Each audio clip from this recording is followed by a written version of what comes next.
If men are Alright, so I'm going to start this video. First of all, I'm going to introduce myself. My name is Jonathan.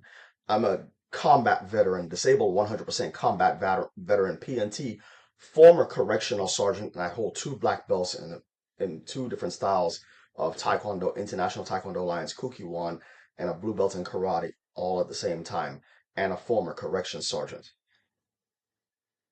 When you're dealing with use of force, especially for a situation that you don't know, you don't know what you're up against. It's ill-advised to rush in because you don't know what you're up against. If you see, yes, you have the right to defend a third person. However, safety is paramount.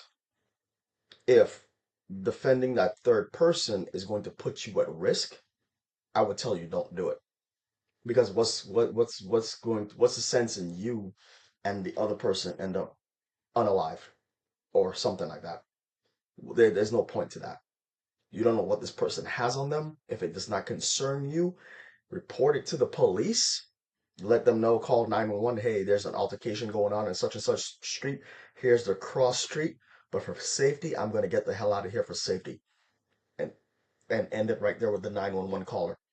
They will send the police to investigate, check out the cameras, and let the police do their job, right? Let the police handle it. If it's like a serious, massive emergency that needs immediate police response, I'm pretty sure the 911 dispatcher will send an immediate response if it warrants that. So every situation is different. In some situations may warrant immediate police response. Some situations the police will get there whenever they feel like getting there. So it just depends on what's going on, right? But is not worth your life to try to defend somebody that you don't know and you could end up losing your life in the process. Make that make sense. I could understand if it was your wife, your husband, a close family member, a close friend, then yes, yeah, at that point, it's worth the risk to save your wife, your husband, your close family friend at that point. But if this is a perfect stranger, I'm telling you, stay the hell out of it. I got two black belts and two styles, and I'm telling you, stay the hell out of it. Let's get into the video. they're supposed to be the protectors of women, then why don't they protect?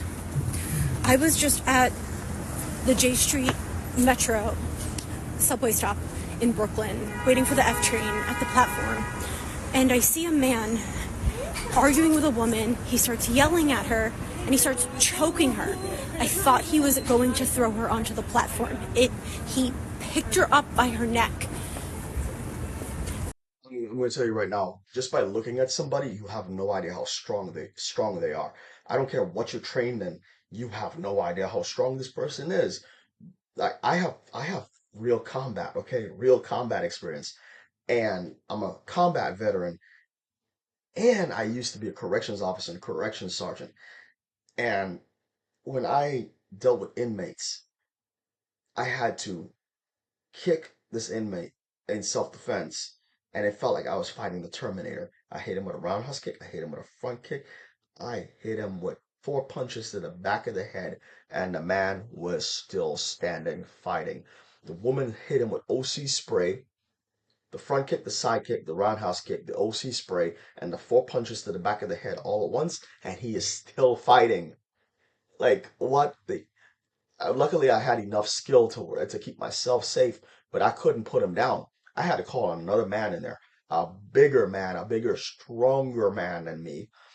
He no martial arts training, but he's just strong. Grabbed him by his neck. I picked him up off the ground and slammed him into the ground. That was the end of the fight. When the bigger, stronger man got there, he ended that shit in one move. I was just like, are you serious right now? So I was like, where the hell is this beast of a man when I needed him most? I had to get sprayed with OC before I realized I needed him. Like I thought I could handle it on my own, and then I got sprayed with OC, and then I kept on having to gag on the OC and defend myself. And I was like, look, I need some help in here, and they sent the bigger man. That's how that shit went down. I got two black belts. I'm telling you, the average person that does not have training, this is ill-advised. You will be defeated soundly in under 5 minutes, depending on how strong this person is. And was standing right next to the platform. So I go over to her and I'm like, hey, are you okay? Do you need help? and he starts saying mean things to her, and he was like, yeah, she does need your help. She needs help. She lives with her mom. I don't even acknowledge. I just, as she's walking away, I walk adjacent to her just to stand there with her to let her know that she's not alone. She doesn't take me up on the help. She's on her phone, so I just stay near her in the vicinity to act as like physical protection. So then a couple minutes later, the man comes back over and starts yelling at her and starts threatening me too. At this point, I'm scared, so I'm like, I'm on my phone. That's what I told him. I'm like, I'm on a phone call. And he's just like saying mean things to me. I don't even listen. It's the part where you need to be an adult. Do not engage. Call the police. Don't talk back. Don't call names. Don't escalate the situation. Do not use words that would escalate. Do not use fighting words. This is where you slowly back up and retreat if possible. For this situation, if you're that terrified, you need to leave that area. That's how I'm going to cut the video right there, but that's what you do. Slowly find a way to retreat out of that situation, run like hell. If you have to, get to a safe place, pull out that phone and call the police. That is the solution for you women. Even I would do. Take my own advice. I'm out of here.